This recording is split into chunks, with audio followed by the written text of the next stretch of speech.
தமிழகத்தில் தேர்தல் பிரச்சாரம் விறுவிறுப்பாக நடைபெற்று வருகிறது. மதுரையில் திமுக கூட்டணி சார்பில் போட்டியிடும் கம்யூனிஸ்ட் கட்சி வேட்பாளர் சு வெங்கடேசனை ஆதரித்து திராவிட கழகத்தின் தலைவர் கி வீரமணி பிரச்சாரம் மேற்கொண்டார். அப்போது பேசிய அவர், தூத்துக்குடி, திருநெல்வேலியில் வெள்ளப்பெருக்கு ஏற்பட்ட போது மோடி வரவில்லை என குற்றஞ்சாட்டினார். மேலும் பாதிக்கப்பட்ட தமிழக மக்களுக்கு பேரிடர் காலத்தில் நிதி வழங்கவில்லை என்றாலும் ஆறுதல் கூட சொல்லவில்லை என கூறினார்.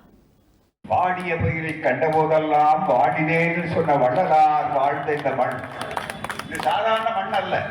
அப்படிப்பட்ட ஒரு உணர்வு, ஒரு குறைந்தபட்சம் ஒரு பிரதமர் நீங்கள், அதுவும் 140 கோடி மக்களுக்கும் பிரதமர். அப்படி நீங்கள் கருதி இருந்தால் திருநெல்வேலிக்கு ஓடோடி வந்திருக்க மாட்டீர்களா? தூத்துக்குடி மக்களுக்கு வந்திருக்க மாட்டீர்களா?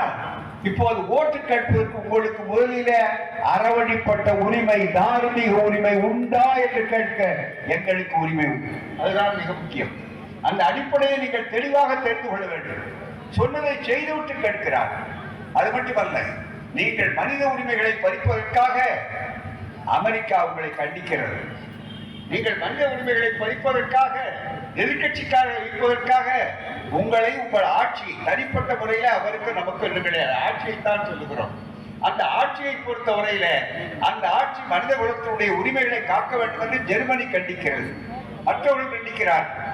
அப்படி உலகத்தினுடைய கண்டனத்துக்கு ஆளாகி இருக்கிறீர்கள்.